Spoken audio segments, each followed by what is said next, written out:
Bismillah. Assalamualaikum warahmatullahi wabarakatuh. Alhamdulillah hamdan katsiran thayyiban mubarakan fi kama yuhibbu rabbuna wa yarda wa asyhadu an la ilaha illallah wahdahu la syarikalah wa asyhadu anna Muhammadan abduhu wa rasuluh. Allahumma shalli wa sallim wa barik ala nabiyyina Muhammad wa ala alihi wa sahbihi wa man tabi'ahum bi ihsanin ila yaumil qiyamah, amma ba'd. Kaum muslimin, saudara-saudariku yang dimuliakan Allah Subhanahu wa taala.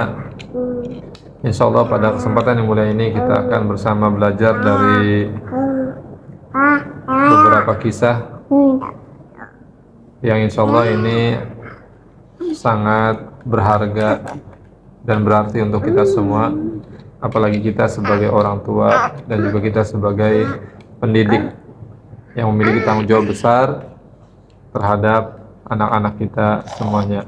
Kita selalu berdoa memohon pertolongan kepada Allah Subhanahu wa taala supaya diberikan taufik oleh Allah Subhanahu wa taala, diberikan bimbingan, tuntunan, sehingga kita bisa mendidik anak-anak kita semua dengan baik dan benar sesuai apa yang diinginkan oleh Allah Subhanahu wa taala dan Rasulnya. Ya.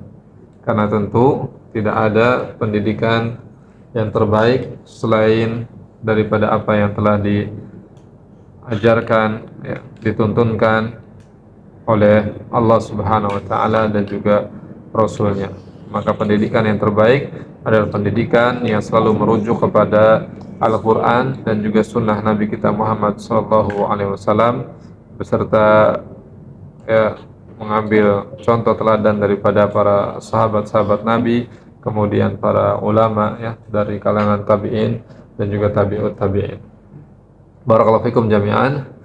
Saudara-saudariku yang dimuliakan Allah Subhanahu wa taala. Dikisahkan, ini kisah yang pertama, bahwasanya Umar bin Khattab pernah didatangi oleh seorang ayah yang mengeluhkan tentang kedurhakaan anaknya. Tetapi Umar bin Khattab radhiyallahu anhu tidak serta-merta langsung membenarkan apa yang dikeluhkan oleh seorang ayah ini.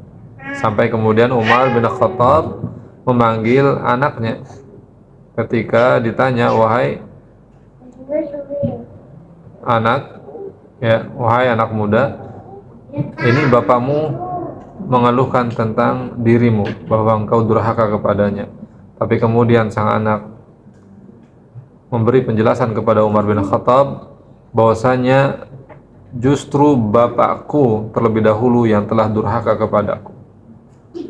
Masya Allah. Umar bin Khattab merasa terkejut dengan jawaban sang anak ini. Lantas bertanya, bagaimana bisa demikian? Kemudian kata sang anak ini, dia berkata, wahai Umar Amirul Mukminin, dia bapakku ini yang pertama tidak memilihkan ibu yang baik untukku.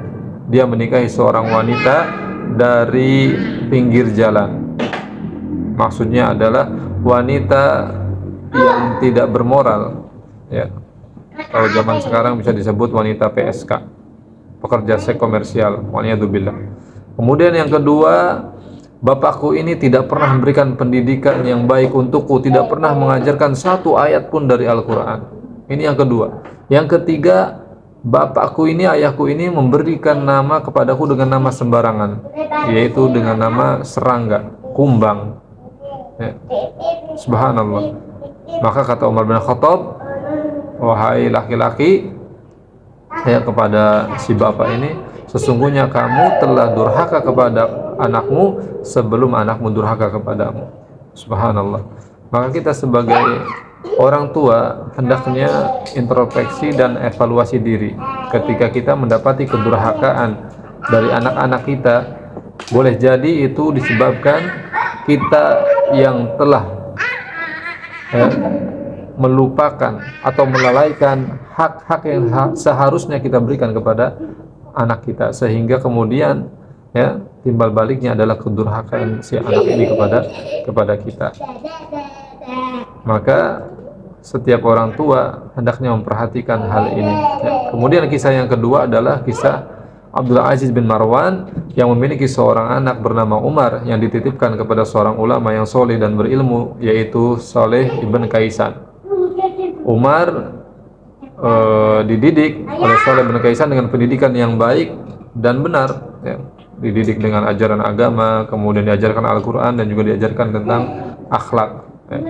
Sampai kemudian suatu ketika ternyata yang namanya anak, ya, dia tumbuh remaja, tumbuh dewasa, kemudian dia mulai fokus dengan penampilannya sehingga suatu hari Umar ini, ya, terlambat sholat berjamaah ke masjid. Dan Shalih bin Kaisan sebagai seorang pendidik, seorang guru, dia memberikan laporan hal itu kepada ayahnya yang bernama Abdul Aziz ibn Marwan. Ketika Abdul Aziz ibn Marwan mengetahui hal tersebut, langsung Abdul Aziz ibn Marwan, ya, melakukan suatu tindakan, karena menurut, ya, Abdul Aziz bin Marwan sebagai orang tua Umar, ini sudah fatal, ya, ketika anaknya terlambat. Ini terlambat, ya, terlambat sholat berjamaah. Menurut Abdul Aziz bin Marwan ini sudah fatal. Akhirnya apa? Abdul Aziz bin Marwan mengirim surat kembali kepada Shalih bin Kaisan, ya, sekaligus mengirimkan tukang cukur, ya, supaya mencukur habis rambut Umar, ya, karena ternyata Umar penyebab dia terlambat sholat berjamaah adalah karena lamanya mensisir rambutnya, ya. Dia terlalu memperhatikan penampilannya. Subhanallah.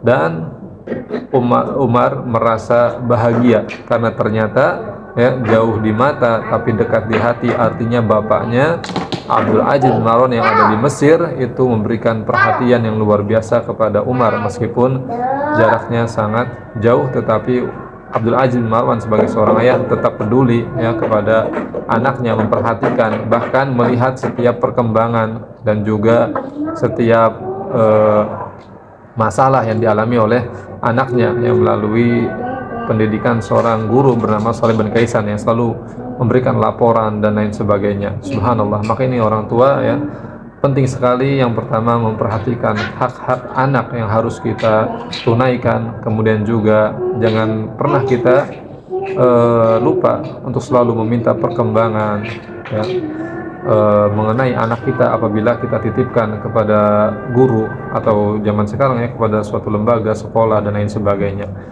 Disitulah, ya, insya Allah ketika kita bersungguh-sungguh dengan tulus, ya, niat yang tulus dan ikhlas kepada Allah Subhanahu wa taala, maka insya Allah kita akan diberikan karunia yang besar oleh Allah Subhanahu wa taala, sebagaimana Abdul Aziz bin Marwan ini di kemudian hari anaknya Umar menjadi seorang khalifah, ya, yang selama 2 tahun memimpin umat Islam, yang mana bumi ini dipenuhi dengan keadilan oleh sebab Umar ini yang kita kenal Umar bin Abdul Aziz ibn Marwan rahimahullahu taala. Barakallahu fikum jami'an.